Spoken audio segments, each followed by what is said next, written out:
Hi, this is Michael Buffer, and welcome to the Box Hard Podcast. Hello, everyone. This is Mikey Garcia. It's the monster from the swamps, Regis Rougarou Prograis. Hey, what's up? This is King Carlos Molina, former IBF world champ. This is Michael, the Bounty Hunter, 2012 Olympian and your people's champ. This is Charlie Edwards, flyweight champion of the world. This is Fast Eddie Chambers, and you're listening to the Box Hard Podcast with my main man, Joey Coastman. Hello, everybody, and welcome to episode 220 of the Box Hard Podcast. First and foremost, Happy New Year. I am your host, Joey Coastman. I'm joined as ever in this New Year's podcast by Mr. Ayaz Sumra, the infamous Mr. Ayaz Sumra. Ayaz, how you doing? Happy New Year to you, Joey. I'm very good. Yourself? Very good, my friend. Happy New Year to you, and like I say, to our listeners, it is going to be an interesting podcast. It's one I've been looking forward to doing for a couple of weeks, because we're going to basically discuss the review part in part one, and we're going to bring in our only guest of this week's show. It's going to be another sit-down, in-depth interview with just one guest this week. It's obviously going to be, I'm sure you already know if you're listening to this, it's going to be with the free weight world champion, one of the only free weight world champions Britain has ever had. It's going to be Duke McKenzie, MBE. So that interview will be a real good one. Like I say, it's a pretty long interview. So just the one interview on this week's show, like last week, another sit-down interview. Obviously, last week the Christmas special with Andre Berto. I've heard good feedback on that. So thanks a lot for that feedback. But yeah, let's get into it. We're also going to be discussing the knockout of the year and the fighter of the year, the fight of the year, stuff like that. But yeah, let's get straight on here with the review part. Not too much, of course, to go over. There's going to be no preview part whatsoever either. Anyway, let's start at the Palais des Sports in Marseille in France. Just one fight to mention over here. Arslan Goulamirian, now 26-0. It was a successful defence for him of his WBA Super World Cruiserweight title against Constantin Bejeneru, who's now 14-1. Bejeneru actually retired on his store after 10 rounds, but Arslan Goulamirian was winning the fight. Again, these two guys, both undefeated, both kind of been shoehorned up the rankings into these big fights, and honestly, I still don't really know who they are, as embarrassing as that may sound. Moving out now, though, to the State Farm Arena in Atlanta, Georgia, USA. Let's start over here with the undercard. A big upset, actually, on the undercard. Former world champion. Did he actually hold the belt for a while? I think he did before he got dethroned by Caleb Plant. I don't think that was for the vacant title. So, yeah, former world champion Jose Uzcategui, now 29-4. He was in search of win number 30. It wasn't to be at all. He took on Lionel Thompson. Lionel Thompson, a guy with a record of 21-5 going in. Uzcategui was down in the first round. Thompson was deducted a point as well at some point in the fight for holding. A major upset, like I say. Uzcategui, since losing to Caleb Plant, I don't know how many fights he's had. I think he's only had one fight, and then this one here making it two, but really hasn't looked like the most avoided fighter that he was when James DeGale vacated in order to not face him. I understand it wasn't going to be a big money fight and stuff like that, but boy oh boy, he was such a danger, man, and it's very strange to actually see him losing to a guy like Lionel Thompson. Credit to him, now 22-5.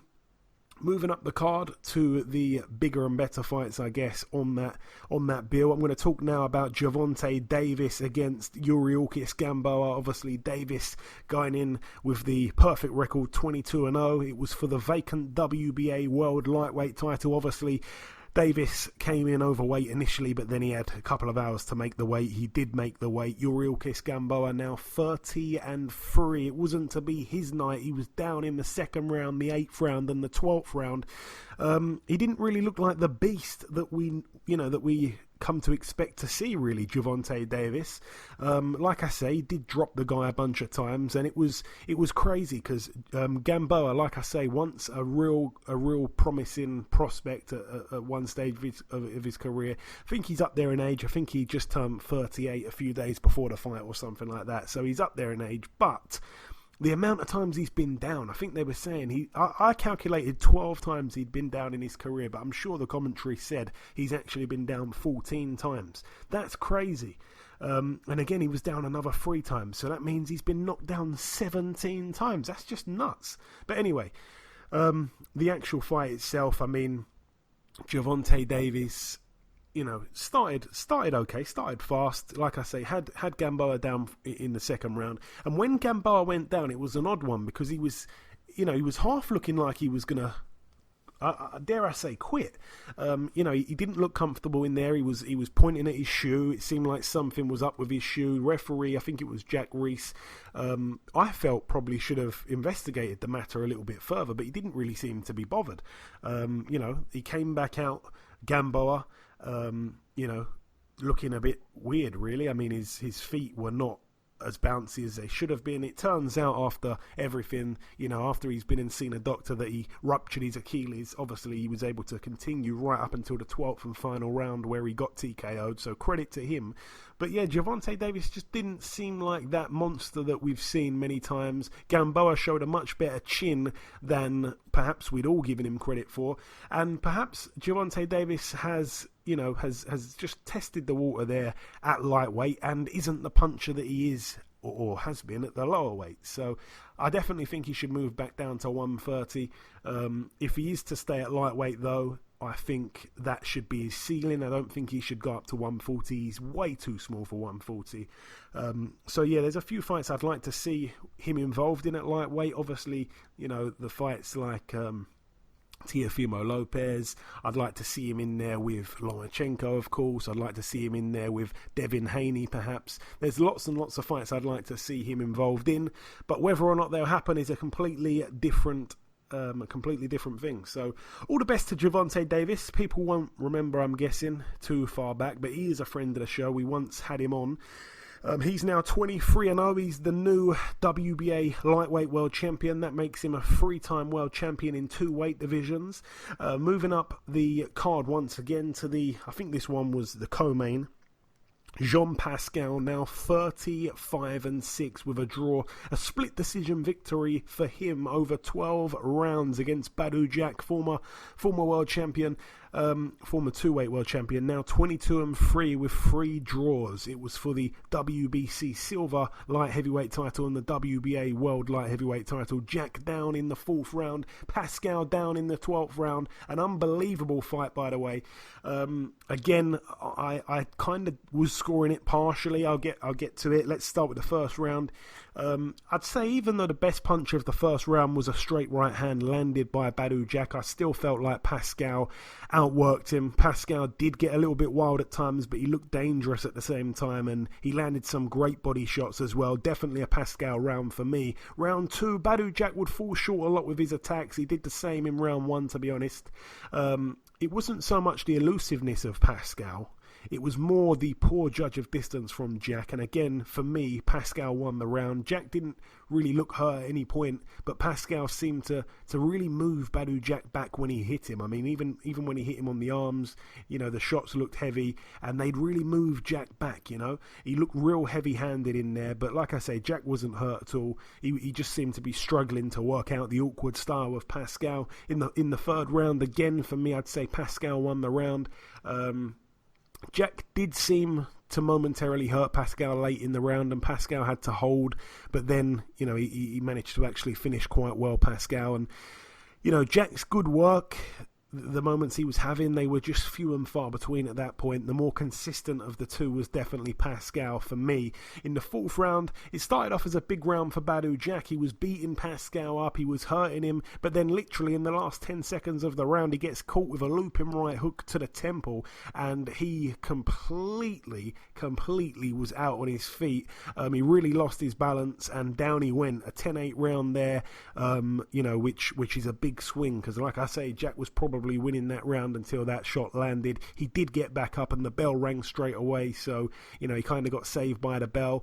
The fifth round for me, another round for Pascal. The sixth round, I actually gave it to Jack. I think that was the first round I'd given him at that point. It was a close round. I felt like it probably could have gone either way. It was a little bit of a sympathy kind of round, actually, giving it to Jack. It really could have gone either way. Round 7, another close round. I was edging it to Jack, but then again, Pascal just finished quite strong in the last kind of 10 seconds or so, and he might have just about snatched it, so I did end up giving it to Pascal, but the pace definitely dropped from Pascal. He did seem a little bit tired to me at that point. Round 8, great round for Badou Jack. The straight shots were working for him again and again. He also had great success at one point with his left and right hooks when he had Pascal on the ropes. I was thinking, could the tide be turning at that point? It seemed to, I guess. 9th round was a Jack round. The 10th round, my stream crashed, so I didn't see that one at all. The 11th round I gave to Badou Jack, and the 12th round, like I say, a 10-8 round for Badou Jack. Down went Pascal. It was a real heavy knockdown. He got back up, but his head just seemed super glued, and he couldn't move it at all. He couldn't get out of the way of Jack's punches. So a big 10-8 round there for Jack at the very last part of the fight. But that 10th round that I didn't score, when I totaled it all up, if I would have scored it to Badou Jack, it would have been a draw, 113 on my card. And if I scored it to Jean Pascal, then it would have been 114-112.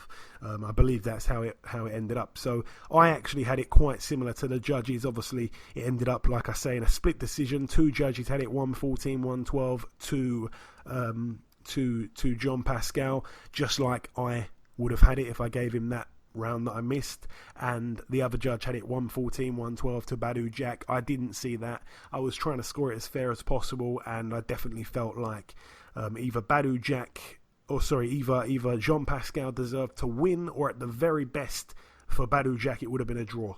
Obviously Badou Jack already been on the receiving end of a few dodgy decisions. He didn't need a 4th draw, but unfortunately it ended with a loss for him.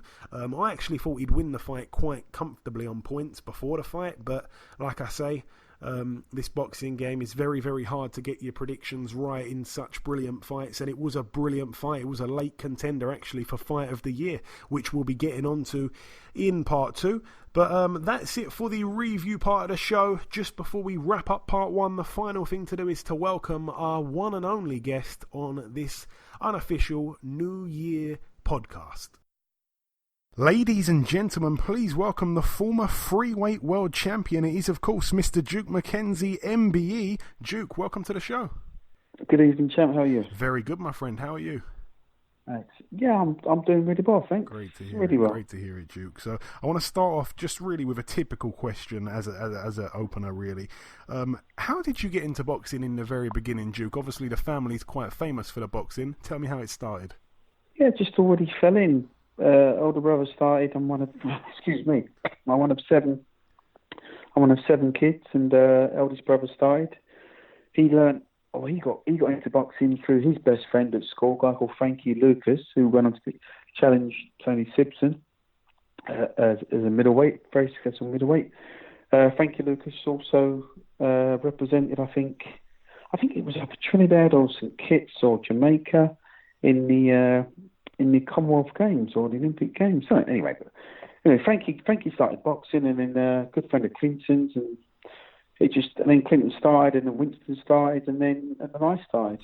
Dudley started, and then I started. It was like the blind leading the blind. If Clinton would have been if he had done ballet, or if he'd have been a pub owner, or if he'd have been a policeman or a doctor or a lawyer or whatever, we would have just all followed him. It really was the blind leading the blind. Yeah, like a domino effect almost. And obviously, Duke, you boxed as an amateur between. When did you start boxing as an amateur? I started at the age of 13 at the Sir Philip Game Amateur Boxing Club in Croydon. Boxed there for 3 years, 2 or 3, about 2 years, sorry.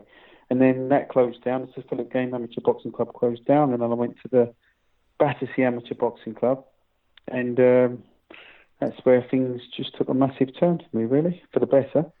I was okay. I was, I don't know. I was just an okay amateur. I wasn't good. I wasn't bad. Well, no, I was quite bad as an amateur. but my coach in the amateurs was a guy called Tony Chapman, excellent coach. Won a lot with my brother Dudley. I mean, he made Dudley an 8-time All England national champion. Dudley went to the first World Junior Championships in Yokohama in Japan, 1979. Clinton went to the 1976 Olympic Games Montreal, boxed Sugar Ray Leonard in the quarterfinals. Yeah. Winston also, my other brother Winston was an England international. All my brothers were brilliant amateurs. There's nothing they didn't win. And then there was me, just sort of followed suit really. Didn't really want to fight, just liked to be around my brothers. That's the God's honest truth. I love to be around. Wherever they was, there was a buzz, and that's what I wanted. I just wanted to be around them, so I just followed them. Oh, that's excellent, man. And obviously the professional journey began November 1982. Charlie Brown was the opponent. I mean, you made light work of him. You got him out there in the first round. Can you remember what it was like, if there was nerves before that fight, and if you were happy or sad after the fight because it ended so quickly? I was as nervous as Charlie Brown going into the ring, I promise you. But Charlie... to be honest with you, I think his backside fell out really quick because he probably thought he was fighting somebody that was better than what he was. Bear in mind, this is my professional debut, and I think he was really apprehensive and really nervous, and probably that just added to the impact of the shot that I did catch him. If I caught him with a body shot, and he just folded on me, and that was it really. Don't really remember too much about Charlie. I never spoke to him after the fight or before the fight. Just one of them things, really. Just on, beginning of my journey. And again, on that same card, I mean, obviously you made your debut with obviously Clinton fighting on the card. Charlie Magri, who you'd eventually go on to fight, was on the card, and Frank Bruno, a young Frank Bruno back then as well. So good company straight away. I believe it was your third fight, if I'm not mistaken, where you started to box in the States a lot.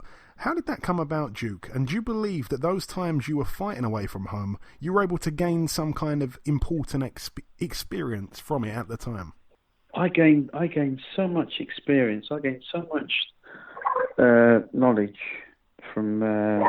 Mickey Duff just took me on this whirlwind trip all over America. I don't really know why. He just liked me and I liked him. But we got on really, really well. And I think he just liked having me around. But Mickey was also manager to Cornelius Bowes Redwoods, who was his first world champion, I believe, 9 stone 4 junior lightweight WBC champion. And I got on really well with Bowser as well. And like I say, we just went on this sort of whistle-stop trip, really. Mickey, I don't really know what Mickey saw in me. I don't. I'm glad he did, whatever he did see, because I'd seen every manager in the country up until that point, and they'd all turned me down. None of them would even, in actual fact, a few of the big names now wouldn't even give me an interview, didn't even want to see me. But Mickey saw something in me, and like I said, I was very persistent at the time because he wanted to give me like a caretaker manager originally, but I wouldn't have it. And then, Mickey said that there was a lack of opponents, that we could actually potentially face in Britain because I was a black flyweight. Those were his words. He said, you're a black flyweight. He said, you don't sell tickets. He said, we ain't going to get any fights where we are. He said, So Mickey spent a lot of time in America in those days. Well, he did. He spent probably 6 months there and 6 months here. It was like that, really. And so he took me everywhere. I think our first fight was Vegas. Then we went to, I think, Atlantic City, Los Angeles, Reno, back to Vegas, I think.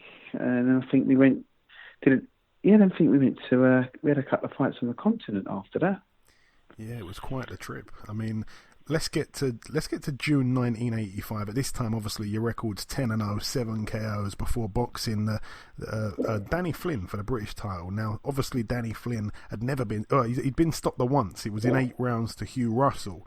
And then you stopped Flynn in half the time Russell did. It took you 4 rounds. You had him down 6 times. Talk us through that fight and how it felt at that stage to become the champion of Britain. Well, I wanted to win so badly because I just wanted to emulate my older brother at this point, Clinton, who was already British welterweight champion, and I was quite inspired by Clint as a kid growing up because we just followed him. We was like his fan club, like his in-house fan club. Well, me and the rest of my brothers. It was me, Dudley, Winston, we'd all, whenever Clint fought, we just followed him basically. But I always wanted to emulate Clint, and because when I think I was like sort of 19, 20 when Clint first won the British Championship, and I sort of got a glimpse of a Lonsdale belt. I just thought that I hadn't seen anything like it.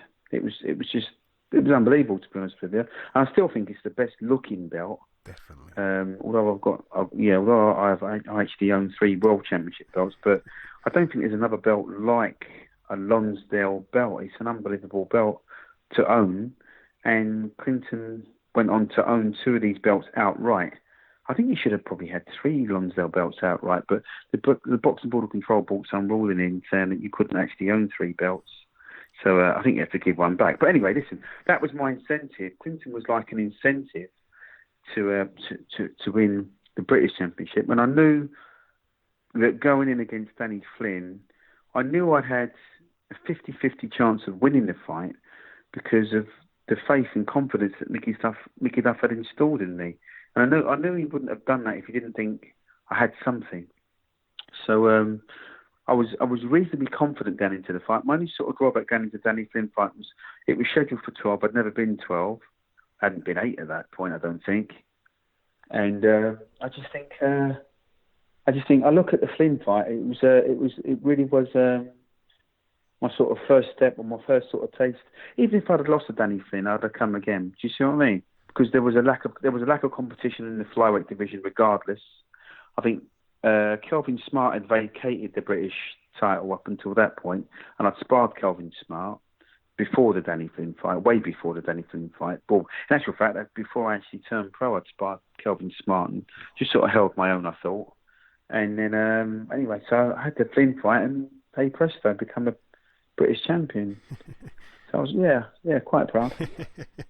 And of course, you had the 2 wins after that, and then came the Charlie Magri fight for the European flyweight title. Now, you talk about, it was quite difficult, as you said, being a black flyweight back then, having to go on the road to the States. Do you feel like the win here against Charlie Magri was kind of the breakthrough win at that stage? Yeah, that was like my, that was like, how can I explain that fight, the Magri fight?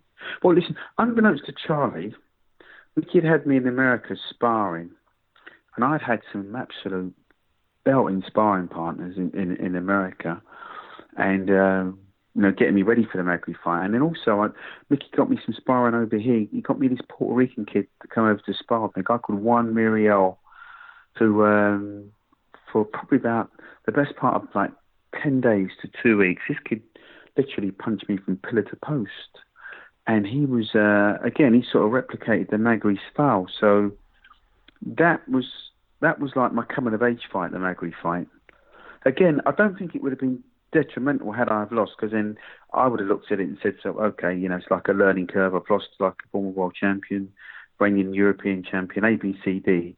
But again, although it was probably on paper a fight I wasn't supposed to win, I was very quietly confident, and I had a lot of belief in what my brother was telling me throughout the whole of my life, Dudley. Dudley was like a massive inspiration to me, and Dudley was like the catalyst of everything I ever did. All that I've ever been, all that I am, even to this day, I owe to my brother Dudley, because I looked up to him so much. And if Dudley told me I could have beaten Mike Tyson, I'd have believed him. If he'd have told me I couldn't have beaten Charlie Magri, I would have believed him. But when the Magri fight was made, he said to me, it's not a problem. It really wasn't. And like I say, Mickey had got me in America and got me prepared for it. And I had a great coach, a guy called Colin Smith, who trained me for all of my senior amateur fights, where I started to just do, very well. I did quite well with Colin, to be honest with you. We just had a really, really good bond, the father figure type, the best friend type, the mentor type sort of relationship. And Colin really fancied the Magri fight big time, because when the fight was made, he said to me, Mackenzie, I'll never forget it. He sat me down, as Colin did. He was very sort of methodical in his approach to when he spoke to me. He'd sit me down, put his arm around me like a dad, and just said, Mackenzie, he said, I really fancy this one, son. He said, we're going to do it. And that was it.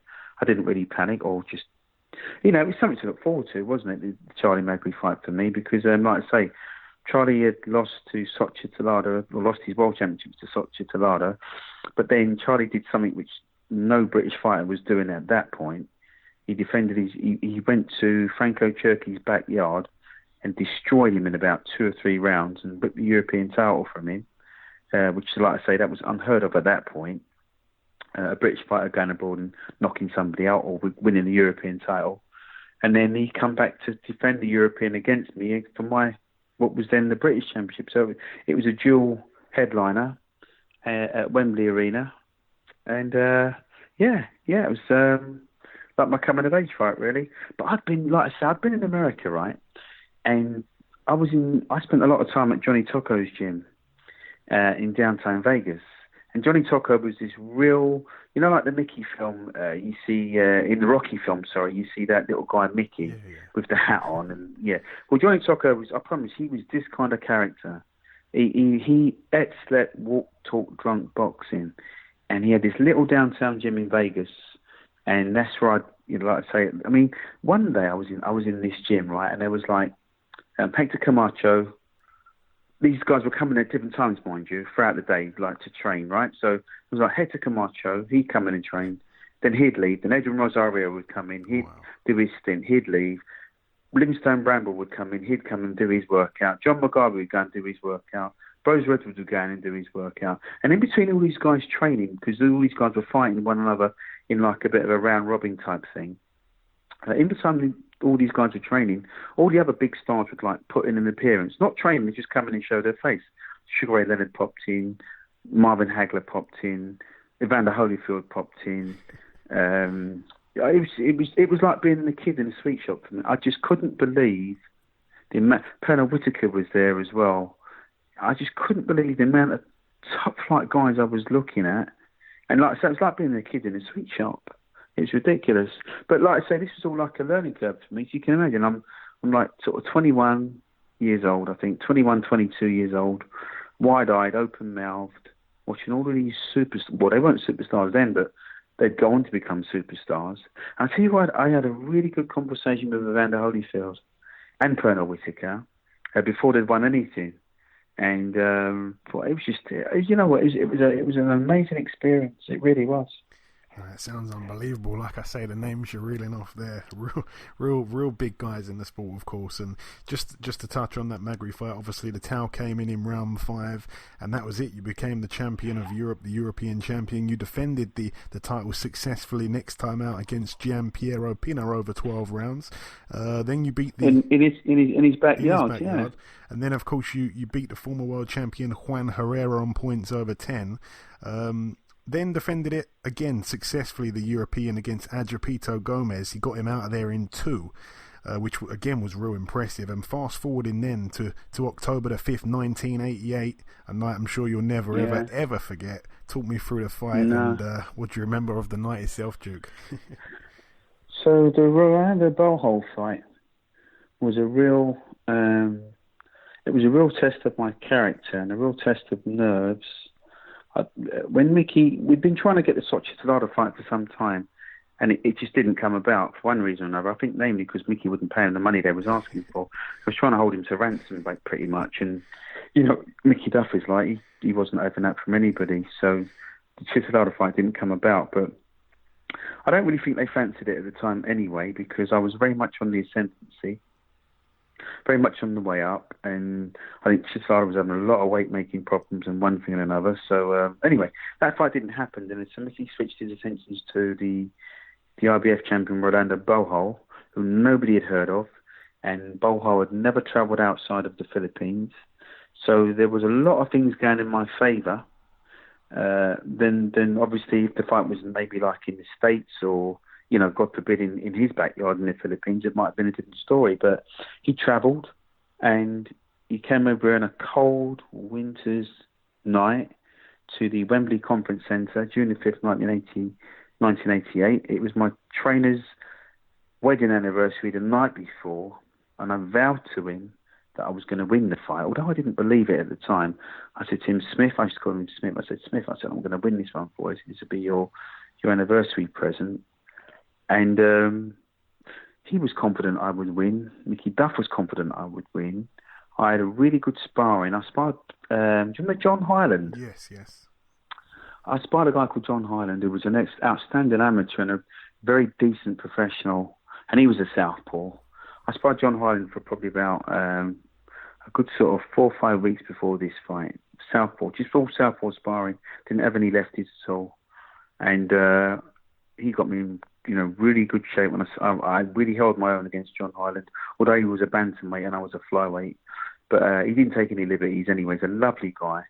And we sparred me, and I was ready, really, for the fight. And all I kept saying to myself was, when you do your tick box, I just knew that there was no stone unturned. I never cheated in camp. I was making weight okay. And, had I not have won the fight again, I just feel... I tried to take the pressure off myself by saying to myself, I'd come again, So the whole fight, I just talked myself through the fight round by round, basically. I was just happy at one point. On the morning of the fight, when I was I had a little bit of a meltdown, a little bit of a cry, because all boxers go through the same process, really. Nobody doesn't ever suffer from fear or any sort of anxiousness, or, you always have a certain amount of self-doubt, but I kept saying to myself, if I can just get through to the end of the 12th, if I can just get through to the end of the 12th round, if I can just get through to the end of the fight, I wouldn't have done myself any disservice, or, I'd have done 12 rounds, I'd have gone the distance with a world champion, and if I've lost, then I've lost to a world champion, but if I've won, then then I'm world champion. Also, what helped me was the IBF was the only governing body at that time that was having the weigh-in the night before. So, I'd weigh in at I think it was about 4 o'clock, 5 o'clock the evening before, ate my face off, rehydrated, slept a lot for on the morning of the fight. I had my breakfast, did my normal ritual, tried my kit on, still doubted myself, and then Dudley would give me my pep talk throughout the day, because like I say, Dudley was my conscience. Yeah. Dudley gave me my pep talk, talked me through the fight, told me how I was going to win it, followed his instruction, followed my coach's instructions, because he'd always set out a game plan as to how he was going to win fights. And I just followed that, and then round by round, you see, what I found in all of my fights, even now when I look back at a lot of my fights, because I like to watch a lot of my fights now, and my coach taught me to jab so well, and that's my best shot. And if you look at any of my fights, you'll see, even in the fights that I lost, I have a lot of success with my jab, and this is how I break Beau Holdown, who was a little bit shorter than me. And I always like guys that were just a little bit shorter than me, because I knew I'd get him at some point with the jabs, and I just break him down round after round, just with the jab, and then I just start introducing, I hit him with a lot of single shots, like single jabs to begin with, and single crosses, but then once I find my range, I can start putting my combinations together. And I've always been reasonably patient in fights. I've never been one to rush, so I didn't in the Beau fight, and then I break him down round after round, and I do the fight in what we call quarters. I do, like the first 4 rounds, and then we go from 4 to 8, and then from 8 to 12. Do it in that sort of a sequence. Sorry, it's thirds, isn't it? My mistake. It's four rounds, but I mean, in 4 rounds that's a quarter. But if you break it down, it's like in thirds, because it's like 4, 4, and 4. So for the first 4 rounds, I kept saying to myself, well, I'm a little bit behind, but I'm thinking about at the end of the third round, at the end of the second round, I'm fed up with running, because I run like a thief in the night for the first 2 rounds, because I know that's when he's going to be his most strongest. So I give him the first 2 rounds, and then at the end of the third, I get fed up with running, and I just think, well, I'll give him a little test, and I do. And then, to my amazement, I felt as physically as strong as he was. And then that gave me a lot of confidence for the 4th round. And then I buzz him, I think, in about the 4th round. I think I buzz him again about the 6th round. And so my confidence is starting to grow now. And then I start to hurt him around round 8. And then he just starts to go dead. He just goes dead. He just goes really tired. So I think he was like really tight at the weight. And then I just sort of start to pile it on and pick him up more with the jab, hitting him with more jabs, and I'm hitting him with plenty of jabs, and I'm following through with the right hand. And then I start switching my attack from head to body. And then I hit him with a really good body shot at the end of the 10th round. End of the 10th round, I hit him with a really good body shot, and it just knocked the stuffing out of him. And then I just kept saying to myself, you got another 6 minutes. The fight's going to be over, and I got a chance. And he just couldn't go with the pace at the end of the fight, and he just fell apart. Yeah, absolutely. And that was it. I'm world champion. Yeah, absolutely. Did. Like I say, you became the first man to stop him. Funny enough, it's going to be his 54th birthday on Christmas Day, but that's another story. But yeah, Duke, that's another story. You were 21-0, the new IBF flyweight champion of the world. Did life change at all at that point for you? Rapidly. Rapidly. I was getting invites to places like I've never been before, like Stringfellows, and there's one or two sort of like television appearances I was doing, and I'm just a normal kid from Croydon, South London, not used to that kind of high life, and it blew my mind a little bit, to be honest with you. It did. It really took me aback, and I think it's the old sort of adage. You sort of take your eyes off the prize a little bit, or I did anyway. I took my eyes off the prize a little bit, but I was world champion, and I was very proud of being a world champion. But I was like, I don't know. It was quite a surreal emotion. It was, the emotions that I was going through. They were very surreal, because I can remember when I was going after beating Bohol, when I was going back to the changing room with Dudley, and he had his hand on my shoulder, and he said to me, he used to call me little man. He said to me, we need to really enjoy tonight. He said, because it's not going to last. And I couldn't really believe or understand what he was talking about at that time. I remember it like it was yesterday. And I said to him, what the fuck hell are you talking about? I said, I've just won the world championship. I'm like world champion. He said, it ain't going to last. He said, you need to just enjoy it while you can. And, we need to go out and celebrate tonight like we're a champion, which we did. And it was just, like I say, it was beautiful. It was like bittersweet, really. It was like bittersweet. It really was. But, and I was never really one for going out. And when I say, I started going out, I was never one for the high life. There was never any drink, any drugs, any rock and roll. I'm not that kind of guy. But, a late night for me would have been about 11 o'clock. But, I was going out sometimes till about sort of 1 o'clock in the morning. And, listen, it was like, it was a nice experience. It was a lovely experience. But no sooner I'd sort of won the title, and then this is where it also went a little bit wrong. I can't say it went wrong. My brother Dudley was getting married, right? And so I'm in Barbados like 2 weeks before they've announced so I've beaten Tony DeLuca. So after the DeLuca fight, we've moved on to the McCauley fight. Now, I looked at McCauley's record, and I'd looked at some of his fights, and he'd been on the deck something like 17 or 18 times. And I really thought I had nothing to worry about. So I'm in Barbados 2 weeks before the McCauley fight, and I'm like stone overweight. You've seen it in like Raging Bull. He gets back, he's a fat slob. Right, and I get back, and I get on the scales. But I've been training while I was in Barbados, because I've been running every day. I've been shadow boxing. I did all my training accordingly before I went, and my coach pleaded with me not to go. But Dudley's my best friend, as well as being my brother, and I was his best man, as he was my best man at my wedding. So there was no way I wasn't going. Do you understand? There was no way. Dudley said to me, look, little man, he said, we're getting married. You're my best man. He said to me, I understand if you're not going to come, because obviously, we got this fight. But he said, I need you there. He didn't say, can I make it? Once he said to me, I need you there, that was it. I was going. And wild horses wouldn't have kept me from going, because like I say, we were more than brothers. Do you see what I mean? Yeah, for sure. So, I got over to Barbados. I was still running. I didn't think I'd have any problem with McCauley whatsoever, because, he'd been bounced off the campus so many times. And I thought, we're the same height as well. He's 5'7". He'll have the same weight problems as I had. But it turned out that he didn't. It turned out on the night he was actually better than I thought he was. It turned out on the night he made the weight better than what I did. And when I got to the official weigh-in, I was still 3/4 of a pound overweight, so I had to skip the weight off. And then when I got to the weigh-in, Mickey Duff looked at me and he said to me, Mackenzie, he went, fuck me, he said, you look like a black pair of braces. I was so drawn and so gaunt looking. And then I went, shit, I thought, I'm in trouble now. Because if my manager's saying to me, I don't look right, then something's wrong, basically. And McCauley had me hurt from the first round. He had me hurt from the first round. He absolutely destroyed me with a body shot.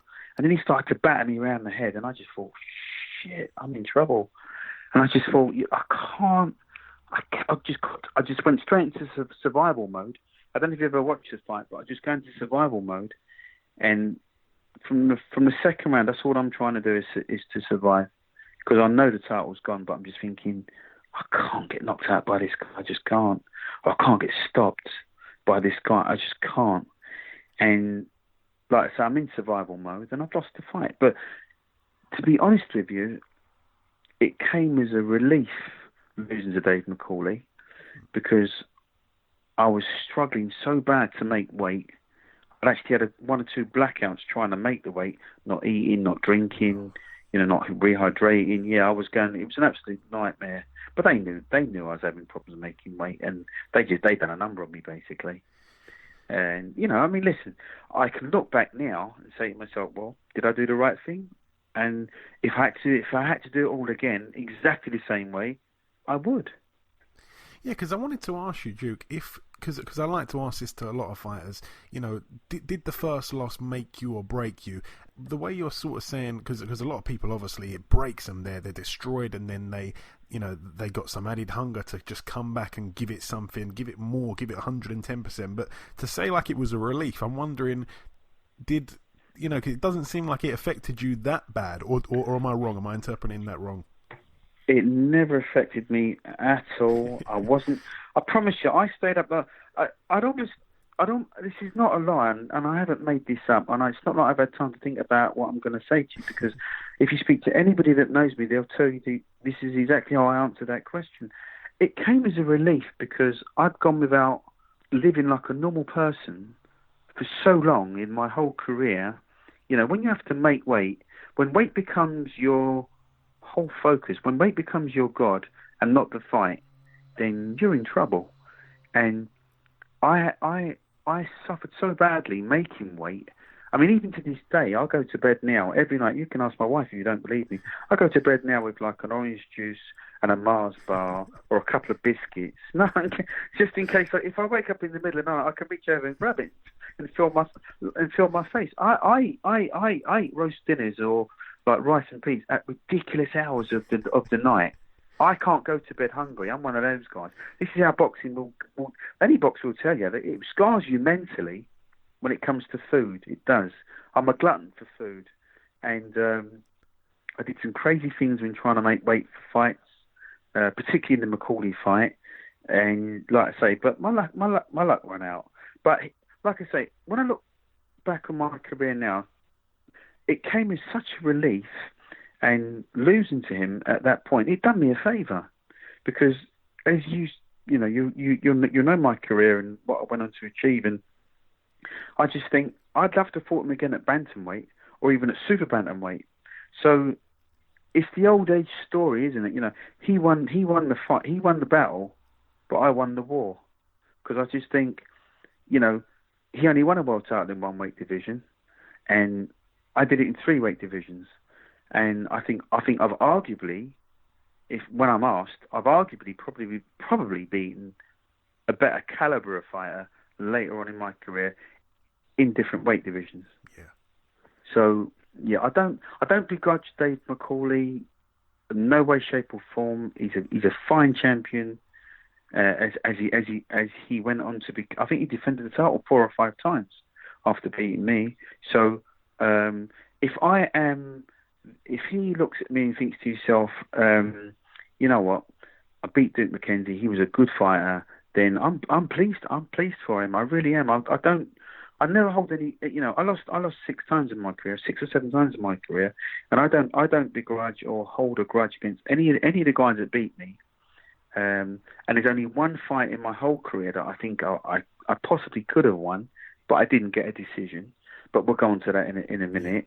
But like I say, I don't hold grudges, and like I say, I think he done me a favour, because my name's in the record books and his isn't. Well, it's a fact, isn't it? It's a fact. When you talk about, guys that have won world titles at 3 weights or more, you're not going to hear Dave McCauley's name there, are you? Because he only won world titles in 1 weight division. Yeah, that's right. So, and that's not sour grapes No. That's not sour grapes on my part. It's a fact. Yeah. It's a fact. So, listen, like I say, I think I went on to be a better caliber fighter. When I fired on all cylinders, I think I could hold my own with anybody. I really do. So, it is what it is. It is what it is. And like I say, after that fight, obviously, you made the move to bantamweight. Couple fights, obviously, at the lower level, wins over David Moreno and Guillermo Flores, and then, of course, for the vacant EBU European bantamweight title, the loss against Thierry Jacob. Obviously, losing a world title, there's no real shame in it. You said you're relieved. You move up a weight because making that weight was a struggle, and then to lose for the European. Yeah. Did that almost kind of make you think perhaps this move up to bantam wasn't a good idea? Where were you left after that loss? No. The Jacob fight made me. Fighters talk about their career-defining fights and fights that actually made them. That loss made me, I promise you. Okay. It's the first time in my life I've been decked. It's the first time I've been hurt in a fight so bad I wanted to cry. It's the first time in my life that I actually wanted to quit in a fight. This guy punched me. He hit me so many times. I'm not joking. I really thought I was surrounded. I don't know if you've ever seen the fight. And he was cut so bad. I think after the fight, he had something like either 11 or 17 stitches. He bled everywhere, but they patched him up and just kept throwing him out. And in the end, he kind of broke my heart because I hit him with so many clean shots and so many foul shots. I mean, I hit him with the head, I hit him with my elbow, I hit him low. And he's like Freddy Krueger. He just keeps coming after me, and I can't stop him. It's just ridiculous. You've got to watch the fight sometime. You'll see what I mean.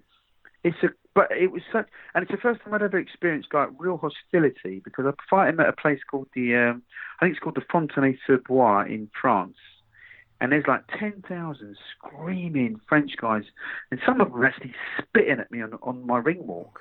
And, they were ringing me up at 3 o'clock in the morning and banging on my hotel door. And, you get to the gym and the gym's locked because you want to check your weight and there's no scales and your doctor's late and everything that could have gone wrong in that fight did go wrong. And they really done a number on me.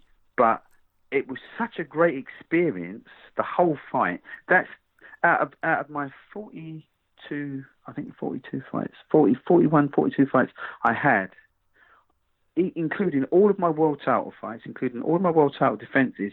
I never had a harder fight than that. Okay, that answers the question I was going to ask later on about who was the toughest fight. So yeah. Thierry Jacob, hands down. Definitely. And obviously, like I say, after that, you take on Peter Buckley. Now, this one's an interesting one because Peter Buckley obviously went on to have 300 fights. He was only ever stopped 10 times, and you were 2 of those 10 because, again, later on you'd have the rematch. But back to the chronological order, after that you go on to beat Julio Blanco and Chris Clarkson before making a run at the other world title, obviously, Gabby Canizales. Again, he was was he a two-time? He was a 2-time world champion, if I remember correctly. Yeah, 2-time bantamweight. Yeah, 2-time like bantamweight world champion. You shut him out over 12.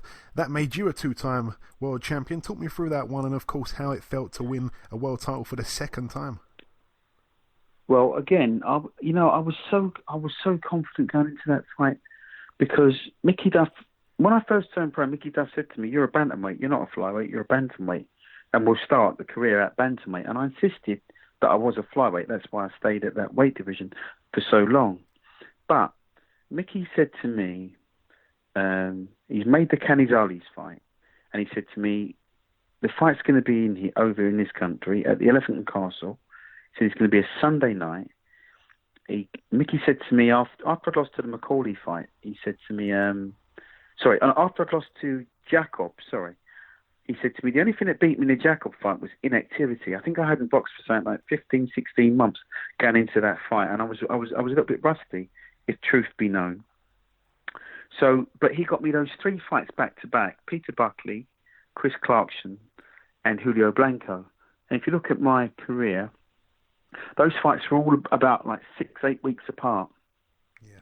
So going into the Canizales fight, I was so sharp because I'd had so much activity, and all I said to myself was, if I stand still, this guy's going to knock me out. He had more knockouts on his record than I had in my whole career. And I thought to myself, and because he was, trying to sound me out at the weigh-in, and I knew, you know this saying, if your opponent starts to try and sound you out and they start bad-mouthing you, it means they're shitting themselves. And I kind of sensed with Canizales, things weren't right because of the way he was acting at the weigh-in, trying to stare me down and, I'm going to knock you out and you're this and you're not strong and all the usual shit. And I was never really one for buying into that kind of thing. I'm just a quiet guy. I do my fighting in the ring. And, for 12 weeks, no, it wasn't. It was 16 weeks, my mistake. For 16 weeks, I didn't go out of my house unless I was going to the gym. I didn't get up in the morning unless I was going to do my run in the morning. I didn't go to a cinema. I didn't go to the shops. I didn't go to a supermarket. I didn't do anything that I wasn't supposed to do. And for 12 weeks, all I did was ate, slept, drunk, walked, and talked Canizales. And I think he, in his mind's eye, I was just another payday because he was this big puncher and I was quite weak in his eyes. And I kid you not, I'd almost gone into like method mode, as like what actors do, because I kept saying to myself, if I go to the shops, or I have sex, or I have a late night, or it's cheating, and if I cheat, I'm gonna lose. That was my mindset. So for these 16 weeks, I ate, slept, I went to bed every day. I kid you not, I went to bed every day at 7 o'clock. I was up every morning at 5 o'clock, doing my run or going to the gym. And I'd go, and after I'd been to the gym, and I got home and I had something to eat, I went straight to bed. I'd go to bed even when I wasn't tired. I just made sure I was in my bed. So that if after the fight I'd lost, there was no question I could ask myself, did you run right? Did you sleep right? Did you have sex? Was you going out? Did you make weight? Once, like I say, I ticked so many boxes, I knew that if I stood still, I'd get knocked out. So the plan was not to stand still. And for 12 rounds, I was so fit anyway. I was running like 6-8 miles every day on a weekday. On a weekend, I was running anything from 10 to 15 miles. I felt superhuman at that point. I really did. I was so fit and so strong, and I don't stop moving in the Canizales fight, and I jab his head off. Would you say that was the point in your career where you felt, your prime, I guess?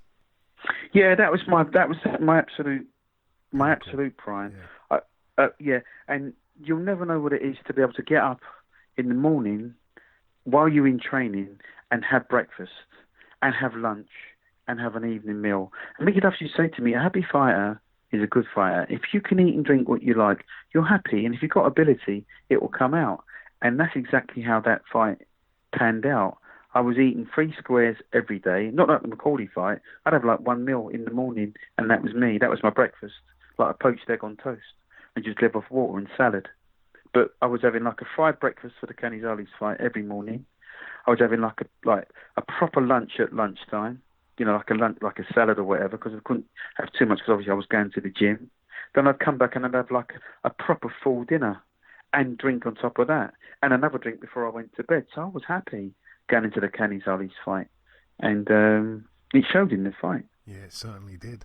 And like I say, your first defence came to Cesar Soto, who again would also go on to become a world champion himself in the future. You beat him, a very tough Mexican, unanimously over 12. Yeah. Again, you can interrupt me at any point if you want to add something to it.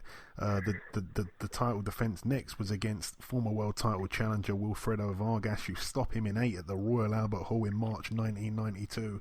And then, of course, you're back there just 7 weeks later.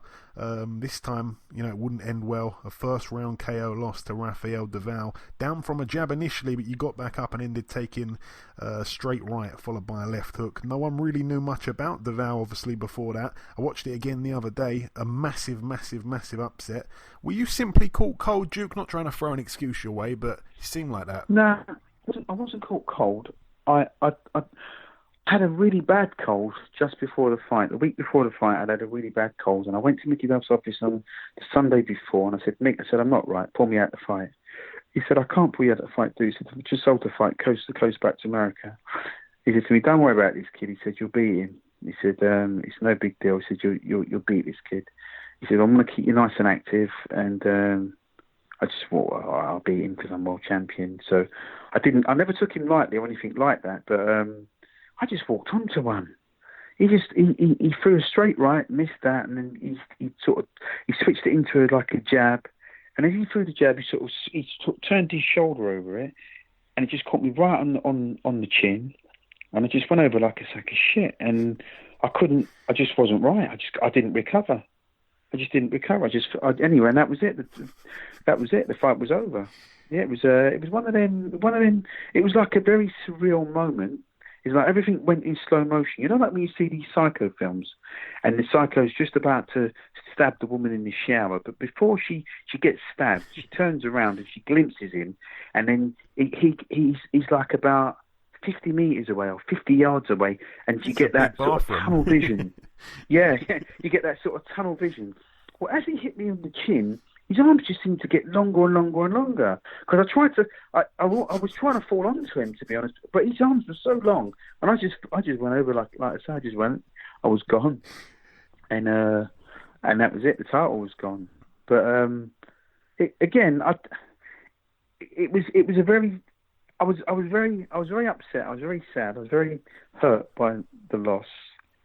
But Dudley had a lot of confidence in me, and Dudley always said to me, you know, when you can't make weight or you lose a fight, we're just going to keep moving up till our luck runs out. So that was the next inevitable step for me. This is the only time I thought I had a point to prove in the whole of my career was when I boxed Jesse Benavidez. It wasn't the Bahol fight or the Canizales fight. It was the Benavidez fight, because I knew everybody would be looking at me thinking, he's washed up, he's finished, he ain't going to beat Jesse Benavidez. It was Ring Magazine Fighter of the Month that month. I think they'd only lost one in about 22, something like that. And Southpaw, another sort of ex-Kronk fighter. He'd lost one in 36, I think it was. There you go. Yeah. So he'd lost one in 36. I'd actually watched Benavidez destroy a guy called Jesus Salud, they called him the Hawaiian Punch. And Salud was a really good puncher. And I watched Benavidez wipe the floor with this guy. I mean, if you ever get a chance, you need to watch it, because if you like a southpaw, I love a southpaw because I was brought up with southpaws. Buddy was a southpaw. Clinton was a southpaw. So I was brought up with southpaws, and I just kept saying to myself, I can beat this guy. I'm gonna prove to myself that, you know, what happened with Del Valle was a fluke. I'm going to prove to Mickey Duff, because I kind of got the feeling that Mickey never thought I could. He wasn't 100% sure I could beat this kid. I'm sure of that. But I just kept saying to myself, I've got a point to prove that I'm not washed up. I'm not over the hill. And the difference between me and Benavidez on the night was one simple factor.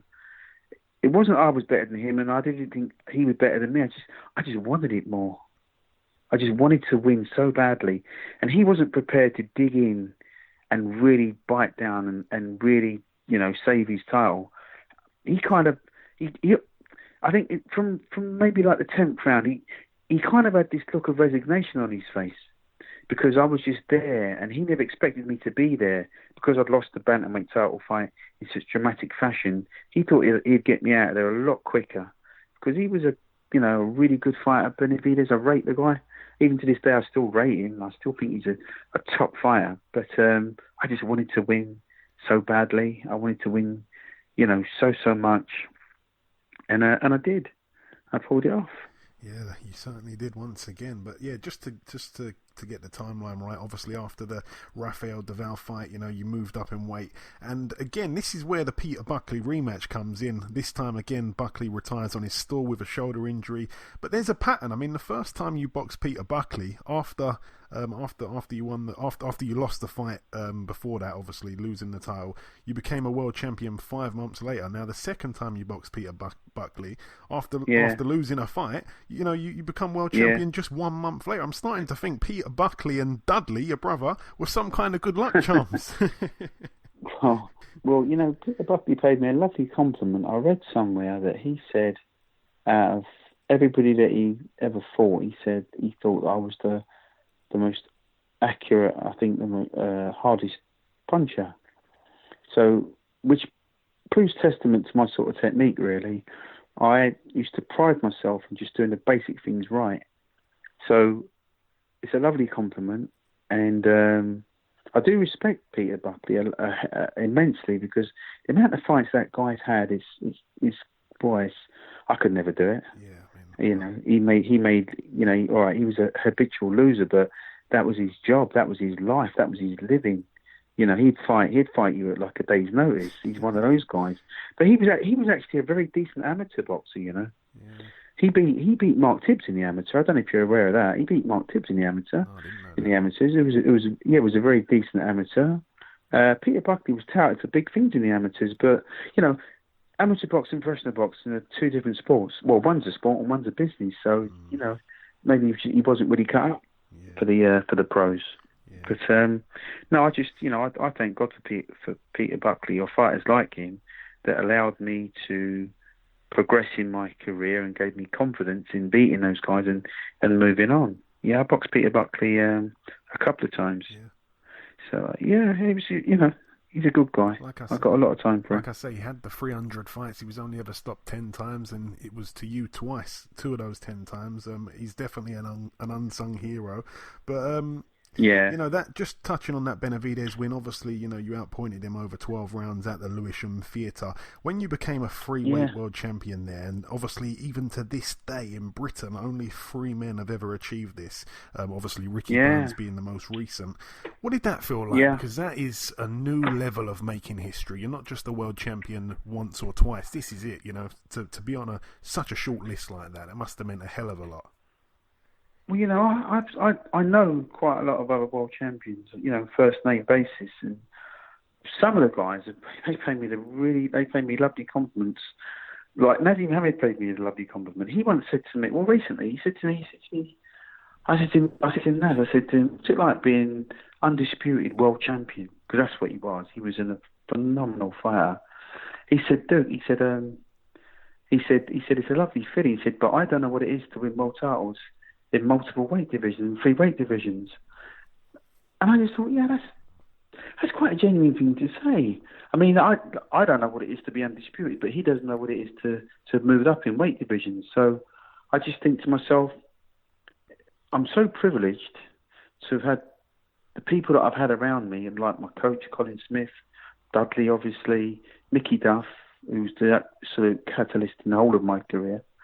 If it wouldn't have been for Mickey Duff, nobody else could have done with me what he did, to be honest with you. Frank Warren didn't have the experience, I don't think, at that point to manoeuvre me, got me the right kind of fights, and, made me into a 3-8 world champion. And there wasn't anybody else on the scene that could have done that with me at the time, that had television, that could have took a chance with me. So I'm in quite a privileged position, really, because it's not only, many, other more well-known fighters have tried it. Chris Eubank tried it. Nigel Benn, I think, tried it. But, they never managed to pull it off. So, I mean, I'm so proud of myself. I can't not be. No, you can't not be. You definitely can't, especially where you came from. It's an amazing achievement. But obviously, you touched on it earlier on in the interview. You mentioned about a fight where you'd lost but thought that you'd won. I'm guessing it must have been this one against Daniel Jimenez just 8 months later. A majority decision over 12. Looking back, I'm guessing you definitely felt like you should have got the nod that night. I thought I nicked it. I thought, I don't want to sound like, what's the word I'm looking for? I don't want to sound like I expected a hometown decision. But if they'd have given me the nod on that night, I'd have took it. Yeah. I'd have took it all day long. I don't really. I can't even. You know, he did put me down with a body shot, actually, and you know that's obviously what swung it in his favour, in my opinion. But I still think I just nicked it. Yeah. I think it's the only fight in the whole of my career. I think, like I say, if they'd have given me the nod and the wink, I'd have took it all day long. You know. But anyway, listen, it's history now. It's gone. He's never coming back. He went away. He came over here and took my title. Went back to Puerto Rico with it. You know, made a couple of good defences, I'm told. I've never actually seen him fight after our fight. So, you know, like I say, it's one of them things that it's one of them fights. It's the only fight in my career that I think I actually regret losing. You know, I regret it. I don't know what else I could have done right, but if I'd have got a decision on that night, like I say, I think I'd have gone, thank you very much. I'll have that one. Yeah. No, he went on to box Marco Antonio Barrera. He lost his title to him, obviously. But yeah, you know, I'd have beaten Barrera. I'd have done him, mate. After the Jimenez fight, though, you know, 3 wins against John Davison, Marcelo Rodriguez, and Mark Hargreaves, and then you did try for number 4 up at Feather, Steve Robinson for the WBO World Featherweight title, but. Yeah, perhaps a little step too far now, looking back. Bridge too far, and also I think that I never really believed I was a world-class featherweight. I believed in every fight I had previous, flyweight, bantamweight, super bantamweight, I believed I was world-class. But I lacked the confidence going into the Robinson fight that I was actually a world-class, legitimate featherweight. I met Steve Robinson after he stopped. What's that kid's name? Sean's. What's the guy's name? What's the kid from St Albans? Ooh, you're gonna test me here. I forget his name. I forget the kid's name. Sean Murphy. Okay. After he stopped Sean Murphy, I met Steve Robinson. I was at that fight, and I was doing some. Analytic stuff with ITV. Actually, they asked me to come and do a thing, and I sat down next to him at ringside. It was like a welterweight sitting next to a bantamweight. He was fucking huge. I thought to myself, shit, how does he make the weight? He's got to be struggling. I got half a chance because he was just so big. And I thought to myself, I had half a chance, but like I say, in essence, I look back now and I think, you know, I wouldn't have been saying to myself I got half a chance. And any fight I had before that, I never look at it and think, you know, I got half a chance of winning. I was either going to win or I wasn't going to win. I was as black and white as that, to be honest with you. But anyway, listen, the Robinson fight, I was doing okay. I did okay for about 6 rounds. And then at the end of the 7th round, I sat down. I was just going through a divorce at this time as well. And I sat down at the end of the 7th round, and I can remember seeing the judge's face right in my face, saying to me, Mr. McKenzie, this is what's going to happen in the divorce case I was going through. And my concentration had gone. Right there and then, my concentration had gone. And I threw a shot, and he slipped it, and he paid me.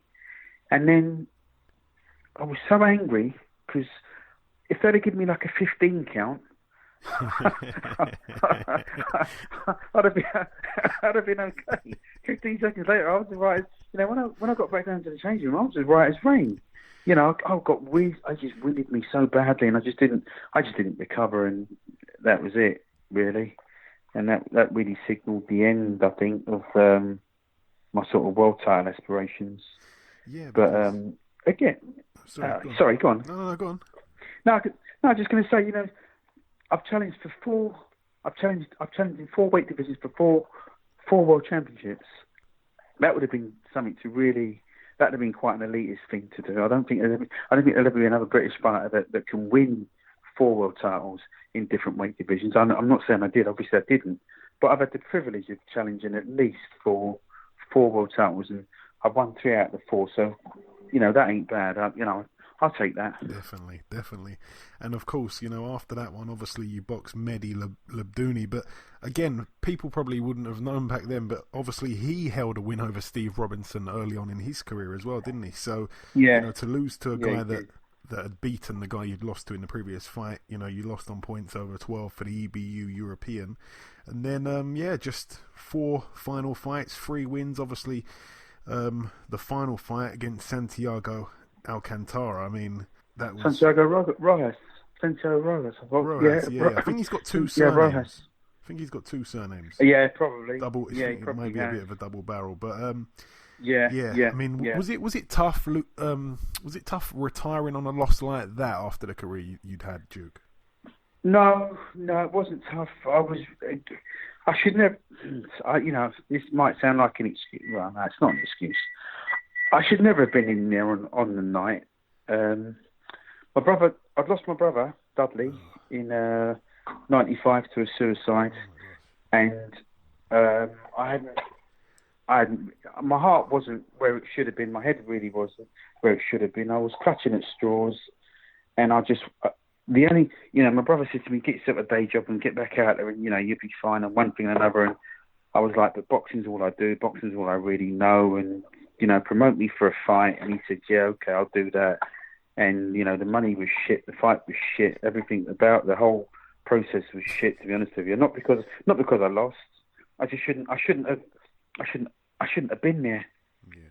I just shouldn't have been there. It's, it's as simple as that, really. And when Rojas caught me with a shot, listen, I promise you, I've been hit with harder shots in sparring, but he caught me with a shot. He hurt, don't get me wrong, he hurt me. It was more of a buzzing shot than, oh, fuck, I'm going over, that kind of a shot. And then when I went down, I looked at the referee take up the count, and I just thought, you know what, you can count to 100, I ain't getting up. I've had enough. I thought, fuck this, I've had enough, mate. I'm going to stay down and just take this one, and that'll be me. And that's pretty much how it was. I quit, basically. I quit. Yeah.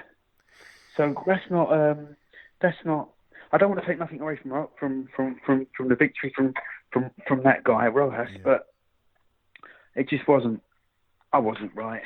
Yeah. I wasn't right. I'm probably still not right today, to be honest with you. I'm a little bit gone. We're all a little bit gone. I think a lot of boxers have got a few psychological problems, one way or another. But just coming... listen, it's what it is, sorry. No, just coming down to the last couple of questions, really, Duke. I like to ask this one whenever we discuss an entire career like this.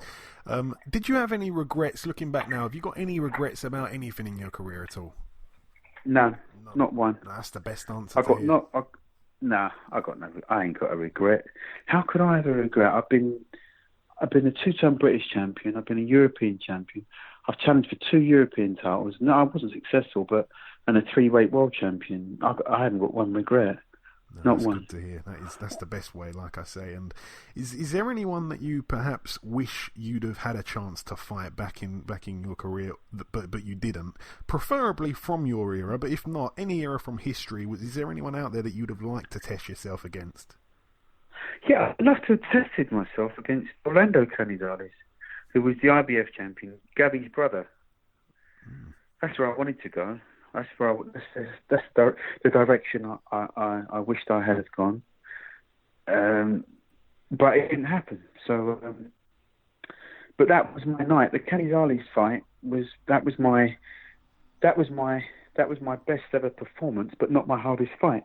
Yeah, it was my best performance. The Jacob fight is my hardest fight, but the Canizales fight is that's got to be my finest hour. Okay. Yeah, that's got to be my finest hour. And I just want to ask also, you're I'm guessing you're happy in life now with the way, like I say, things have turned out and what you're getting up to now. Obviously, you're doing some work with ITV. You still running your own boxing gym? I've just about to open a new one. Okay.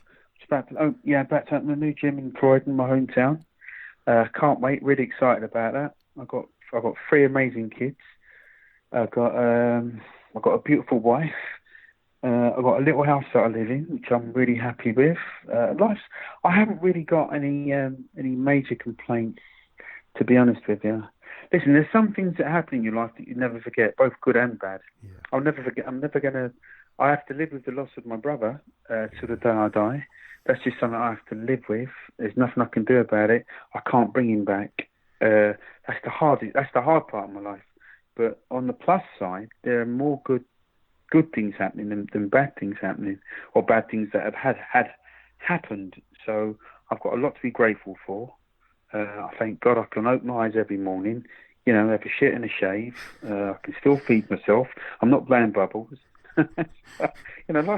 Life could be a lot worse. I know a lot of boxers that aren't in a good place. I know a lot of champions that are not in a good place, and I would never badmouth anybody, and I've got time for everybody. But I just wish these guys would, reach out and touch and get the help they need. And it's a little bit sad, really. But what can you do? You're only responsible for yourself. Yeah.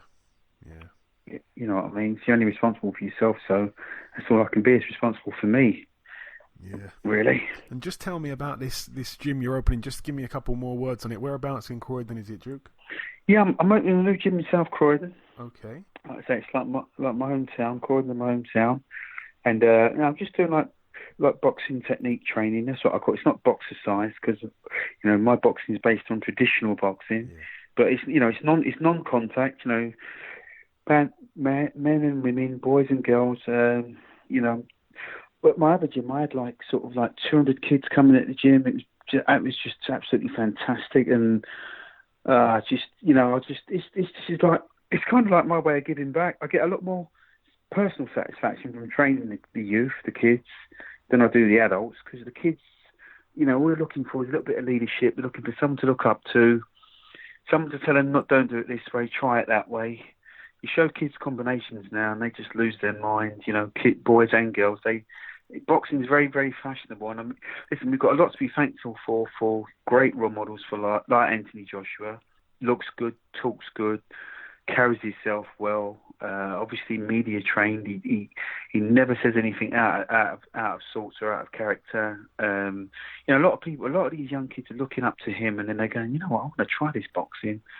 And fortunately, maybe it's because of him. I don't know. That's why I'm getting such an interest. So much interest from a lot of young kids. And I can't say I'll never train. I can't say I'll never train a boxer. I do a lot of work with my son. I've got a son that's boxing at the minute, and I do a lot of work with my little Ellis. He's doing really well. So, but I don't know if I'll ever train anybody on a professional level or anything like that. It doesn't really interest me, to be honest with you. Maybe it's because I know what goes into it, and I've never met anybody with that sort of commitment like what I've got, or like what I had, I should say. So, And when's you can never say never. Yeah, you can never say never for sure. And when's the gym looking at opening, Duke? January. Oh, January next year. Wicked. Yeah, Jan 2020. Wicked. All right. Jan 2020. Excellent. And just finally, Duke, if you've just got any closing words at all for our listeners, just before we let you go, if you just want to sign out by saying or sending a final little message. Well, I want to wish everybody a happy New Year and a happy Christmas, and don't be afraid to drink in moderation. Be true to yourself, and live a happy life. Absolutely. That's all you can do, yeah. Absolutely. Listen, Duke, it has been an absolute pleasure discussing your entire career. Thank you so much for your time. Have a wonderful Christmas yourself and an even better New Year. Hope to speak to you soon. Thanks, Sam. I appreciate that. Okay, now it's time for part 2 on this week's show. No real news to go over, just the small fact that it's just basically been confirmed once again. Deontay Wilder, Tyson Fury, the rematch set to take place February 22nd. It was a date that had been talked about for months, really. So we always thought it was going to be on that date. It's just been once again confirmed or reconfirmed or whatever. And yeah, that is going to be the date. So no real point in discussing too much more about it. That is the date. But let's move on now to the end of year awards for various different things, Fighter of the Year, stuff like that.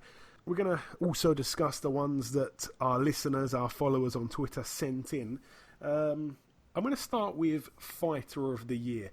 Now, it was a little bit confusing because I did my top 3 fighters of 2019. I also did a list for young fighters of 2019, and to be honest, there's a couple of them that could have been switched, because one of my top fighters of 2019 is still a young guy. I think he's just turned 22 or 23. So, he could have gone in the young fighters, and one of the young fighters could have gone into the fighter of the year. I hope that's not confusing. But anyway, I'm going to discuss here my best KO of the year, favourite KO of the year, best fighter of 2019, best fight of 2019, best young fighter, best upset, and best British fighter and prospect of the year, most improved fighter, stuff like that. So here we go. Let's start with the juicy one, I suppose. Let's start with fighter of the year. Ayaz, I'm going to come to you first on that one, actually. My fighter of the year has to be Saul Canelo Alvarez. And, I mean, it's quite obvious what your answer is going to be to this question, but, what was the best part of his 2019? Obviously, he had a fantastic one. I mean, he fought, in 2018, he fought Triple G, Gennady Golovkin twice. First getting a draw, second beating him on points. Afterwards, he went and unified the division. He went and won the IBF championship belt against Danny Jacobs. Right, okay. So after that, in May, coming November time, he stepped up to light heavyweight and knocked out Sergey Kovalev to become a 4-weight division. Now that is what you call fighter of the year. Saul Canelo Alvarez, this guy has not ducked anyone. He's fought everyone. He's fought every person, and you have to give him credit for that. So for that, for beating Danny Jacobs, a top fighter, very, very good fight, and also beating Sergey Kovalev, a light heavyweight champion, who, for me, Saul Canelo Alvarez should be a 160-pound fighter. So I have to give credit for my opinion. Saul Canelo Alvarez is my fight of the year. Yeah, like I say, a very popular answer there. Fighter of the year. This one is from @OscarCortez30. I don't think I've ever interacted with him before, but anyway, he sends in fighter of the year, Canelo. Ricey_SUFC, he sends in fighter of the year. He's given it to Teofimo Lopez. Yeah, definitely an argument for that one there. Luigi Pelosi, he says Canelo for fighter of the year. Tuba TJ, shout out to Tuba TJ in Hawaii, likes to play the tuba. I got a Box Hard podcast t-shirt shipped out to him, and he sent us a cracking picture with it on, by the way. He has said fighter of the year, Naoya Inoue, definitely there, thereabouts. Nathan Muse, he says Josh Warrington, but not sure how his calendar works out, but he's flying. Definitely, but I don't think he's had the best 2019 at all. I mean, he's had the real close fight with Kid Galahad. That one could have gone either way. And, of course, he beat that Sofian Takouchi. He just annihilated him, and he was really no great shakes. I think that's it for that one. But, yeah, for me, like I said, I've given a top 3. I'm going Canelo, number 1 for sure. He gets the number 1 spot for me. I mean, I didn't really give Jacobs much of a chance against him when they boxed earlier on in the year in May, but that's just because I know how good Canelo is. But Jacobs, whether you like it or not, is one of the best middleweights in the world, and Canelo beat him, in my opinion, with relative ease. And then, of course, like we say, he moved up in weight, and let's be honest, he shouldn't ever be boxing at 175. He's only 5'8", and he got in there against one of the hardest pound-for-pound punchers in the sport, and he didn't even get rocked, he didn't even get hurt, and he managed to knock the champion out. So for me, that was super impressive, and that is what just puts him head and shoulders above the rest of the fighters. In second place, I've gone with Naoya Inoue. He destroyed Emmanuel Rodriguez in just 2 rounds. That was super duper impressive, honestly. That was absolutely unbelievable, that win there earlier on in the year. And he didn't really look a monster when he boxed Nonito Donaire, but he still answered a lot of questions that night. He ticked a lot of boxes, and he gave us one of the fights of the year. And actually, I'm going to get onto my fights of the year. I'm going to just spoil it now. That was my fight of the year right there. He dominated a legend in Nonito Donaire, and of course he became the World Boxing Super Series champion. And in third place, the bronze medal, I'm giving it to Teofimo Lopez. Again, I've got 2 lists. I've got young fighters of the year, and I've got fighters of the year. He could have been in either one. I've kind of, the young fighters of the year are just a little notch down. So I've, rather than put him at the very top of that one in first place, I've decided to put him as third out of everything, all categories. young fighters, old fighters, whatever. I've put him right up there. So number 3 for me, Teofimo Lopez. He boxed 4 times in 2019. He was very, very active considering the opposition he faced. Obviously knocked out Diego Magdaleno. He knocked out Edis Tatley. He got some stick for going the distance against the undefeated Japanese fighter Nakatani, who is still a bit of an unknown quantity. He's a tough guy. And then, of course, he capped his year off by winning the IBF world title in devastating fashion by destroying a solid, legit fighter in Richard Comey. And that just doesn't happen to Richard Comey. So for me, he is super, super special. Yeah, that's my fighters of the year. Moving on now to the young fighter of the year. I know, Ayaz, you didn't really focus on that too much, so I'm going to just fill in the gaps here. My favourite young fighter of the year, number 1 for me, Emmanuel Navarrete. He was going to be my third on the fighter of the year, but I decided to switch him from third place in fighter of the year and put him to first place of young fighters of the year because he's still a young guy. Teofimo Lopez, I gave that third spot and knocked him off the top of the young fighters of the year. This young fighters of the year thing, by the way, is for fighters under 25 years of age. But like I say, Navarrete, he sprung to notability after dethroning Isaac Dogbe in 2018. The rematch took place in May of 2019. So he got started in his year quite late in the 5th month of 12, in May. And he was able to repeat the dominance, and actually this time, he forced Dogbe's corner to throw the towel in the very last round. So he closed the book there on the Dogbe saga, and after that he went on to have 3 more fights in 2019. He stopped Francisco de Vaca in 3 rounds, a guy who was unbeaten in 20. He then became the first man to stop Juan Elorde, a Filipino fighter who had been on a almost 8-year win streak, and then he finished the year by beating and becoming the first man to stop Francisco Horta. His opposition wasn't the greatest, but from May to December he boxed 4 fighters and stopped them all, and 3 of them within just 4 rounds. It's crazy to think that he's still only 24 years of age, Navarrete. I'd love to see those unifications with the likes of Daniel Roman and Ray Vargas. They need to happen in 2020, hopefully. In second place, though, I've given it to Mario Barrios. 3 fights he had this year, a knockout against Richard Zamora. Nothing too impressive about that one, I guess, in retrospect. The next fight, a KO against Juan Velasco in just 2 rounds. We got to remember Velasco went 8 rounds with Regis Prograis before being knocked out, but he was able to have a lot of success against Prograis, and that made the Velasco Barrios fight a possible banana skin for Barrios. But no, he absolutely destroyed Velasco. And then, of course, to cap it all off, he boxed Batir Akhmedov, who was a real good amateur. Barrios, his performance that night was just incredible. It was another fight of the year contender that a lot of people are forgetting because we had so many brilliant fights this year. He started great in the fight. He scored an early knockdown. Akhmedov set a crazy pace in the mid-rounds and was probably on his way to win the fight.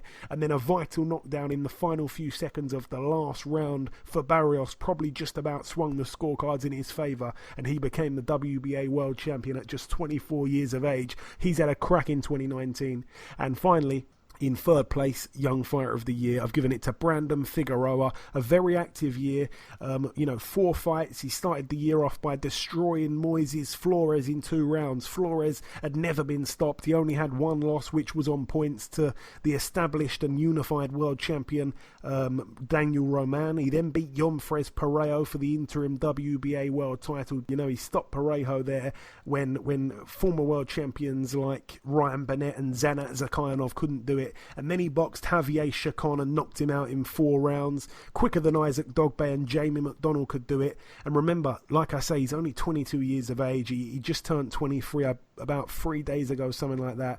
And his 4th fight of the year was against Julio Ceja. Ceja was beating Rigondeaux in his fight before this one, before getting stopped by Rigondeaux. So a very, very good fighter, who apart from Lomachenko, by the way, has ever been outboxing Rigondeaux. Well, this guy was, and then he got stopped. But Ceja came into this fight against Figueroa, which was supposed to be at 122, super bantamweight. He came in at super featherweight, 2 weight divisions too heavy. Brandon Figueroa, crazily enough, still went ahead with a fight. It ended in a split draw, so he wouldn't have been happy about the result, but still a remarkable 2019 for such a young warrior with a lot of heart and a lot of promise, Brandon Figueroa. So he gets my 3rd place.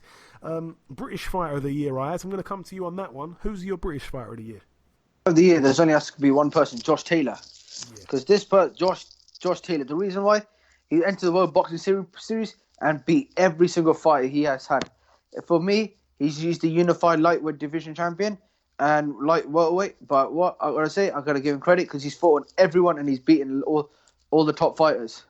Yeah, I'm going to give that one to Josh Taylor as well. It's clear. It's head and shoulders above anything else any other fighter in Britain has done this year. Again, he could have been right up there actually in the Fighter of the Year list, but I've given a little bit of shine to some guys that perhaps wouldn't have got a mention and won't get a mention on other platforms or whatever. But yeah, Josh Taylor, you know, he won the World Boxing Super Series. He only had 2 fights, so he wasn't that active, but he beat 2 undefeated world champions in those 2 fights. Both fights were brilliant fights. Both wins have now catapulted him right to the top of the division, and for me, he is the number 1 fighter at 140. Some will say Jose Ramirez, of course, but until the fight happens, or even if the fight doesn't happen, Josh Taylor for me absolutely smashed it, and he's probably our best fighter in Britain actually. So a brilliant 2019 for him. Prospect of the year, I'm going to quickly fly through this one. I'm wondering if I asked this to anyone else actually. Ricey_SUFC says Diego Pacheco. That's an interesting one. Very interesting. There's loads and loads and loads of people to choose. I'm surprised he went with him. Prospects, someone, Tuba TJ went with Dubois, if he can still be considered a prospect. If not, he'd give it to Effie Ajagba. Yep, that's a good shout there. Yeah, I think that's it really.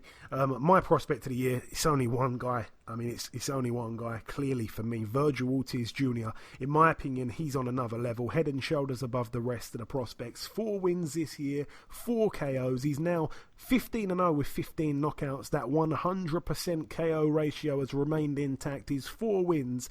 I mean, Jesus Barayan, he made the Mexican quit on his stool after 5 rounds. His best win was probably in the fight after that.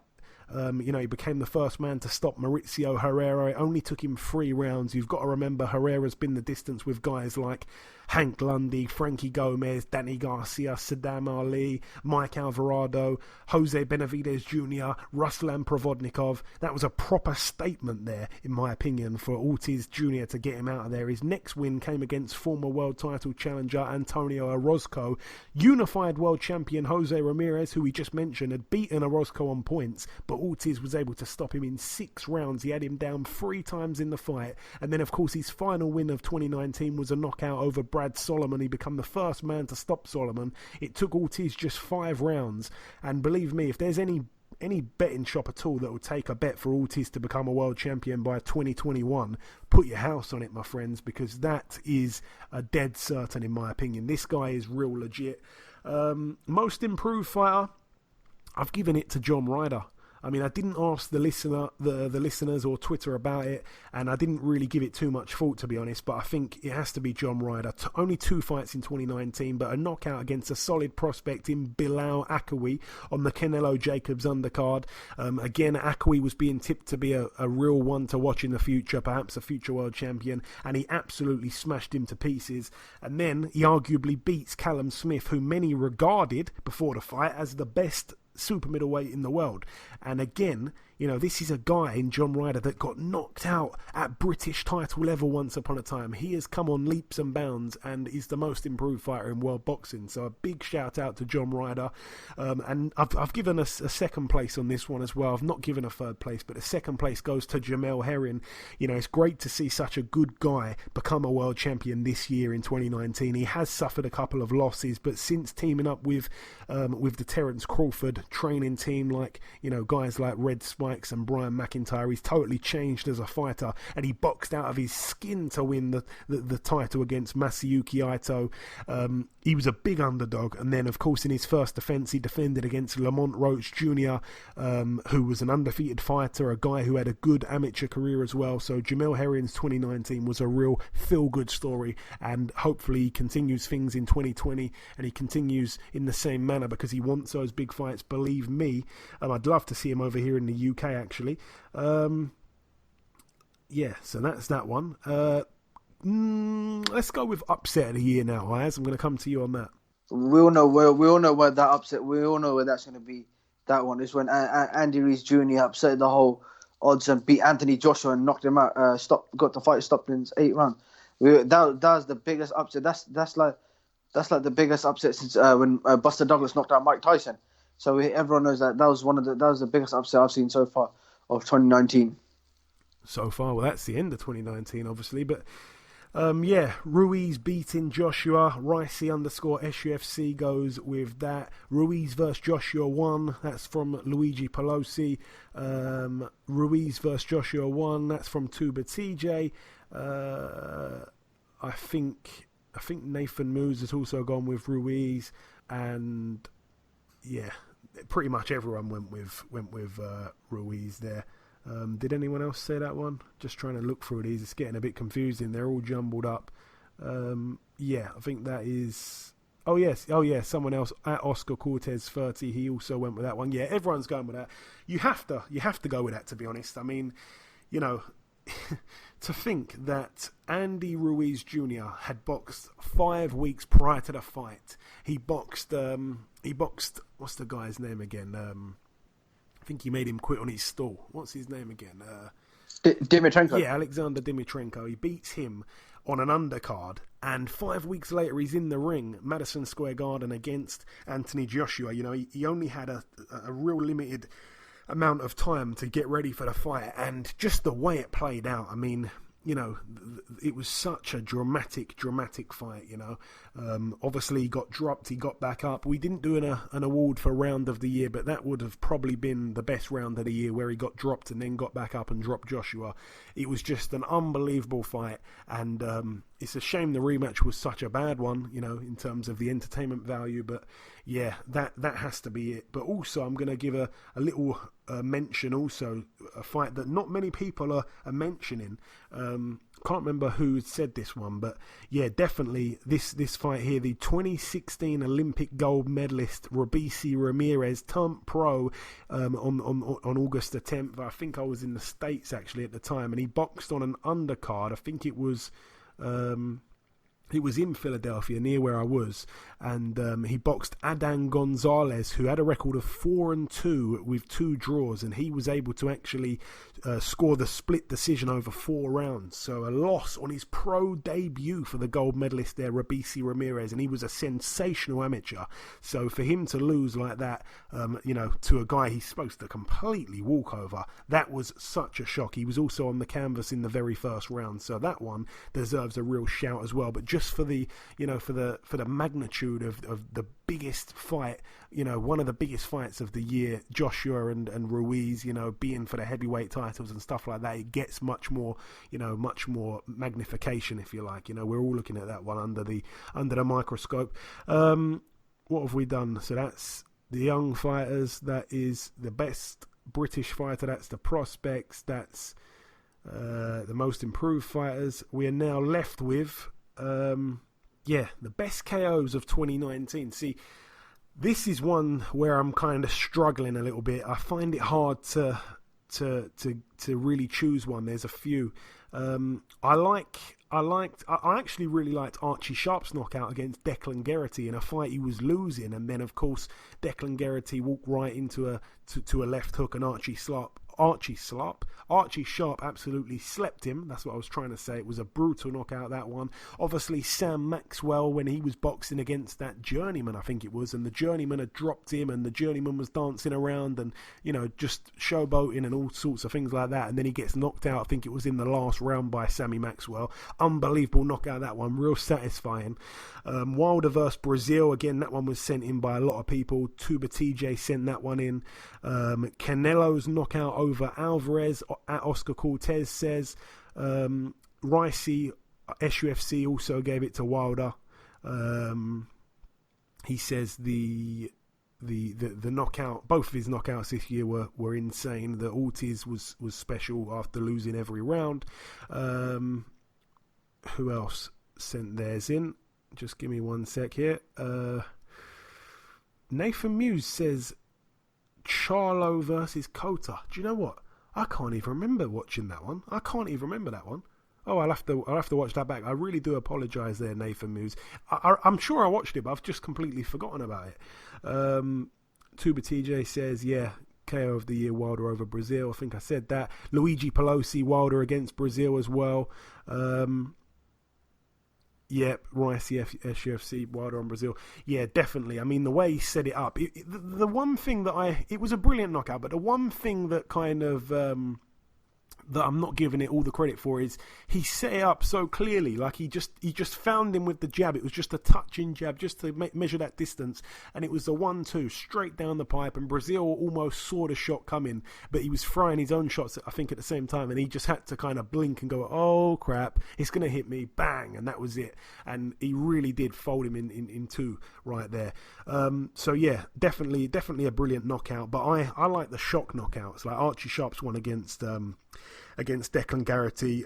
Sammy Maxwell's one against the guy that he fought. But for me, my knockout of the year, again, we've probably left out so many. So if you didn't send it in, shame on you, because we needed a lot more variety sent in, but not that many people sent theirs in. But I've gone with Chisora against Spilka. That was a brutal knockout right there. Ayaz, I know what one you're going with. Yes, I'm going with Daniel Dubois versus Fujimoto, which happened last week. That knockout was disgusting. The way that right hand dropped Fujimoto right on the floor. It reminded me of like Deontay Wilder fought Dominic Brazil, but I think this was more. I thought this was more for a dangerous knockout than the Deontay Wilder one. Yeah, absolutely. Brutal one. Like I say, I was there for that one. But yeah, a good knockout. Like I say, both of them were exchanging right hooks, and Dubois got there first. You don't hook with a hooker, they say.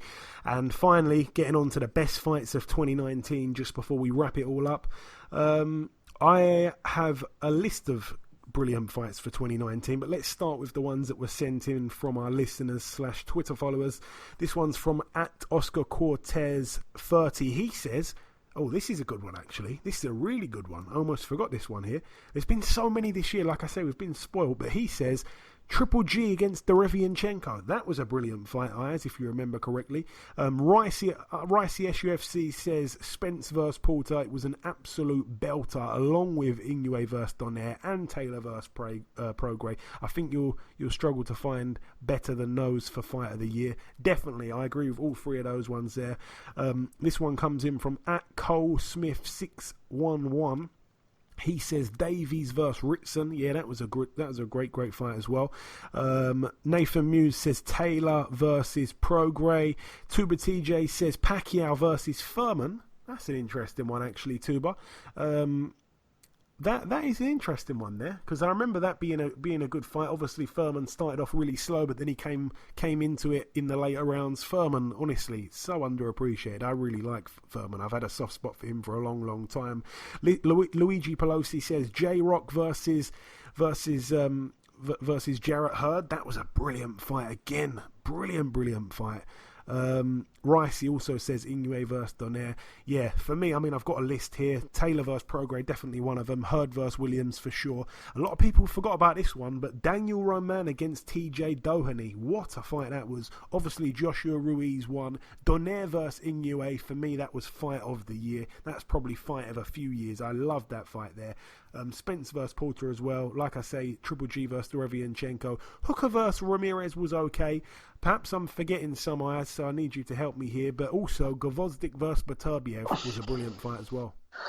I got one fight, and I know you might disagree with me, but you know when Tyson Fury fought Otto Wallin? Oh, yes, really?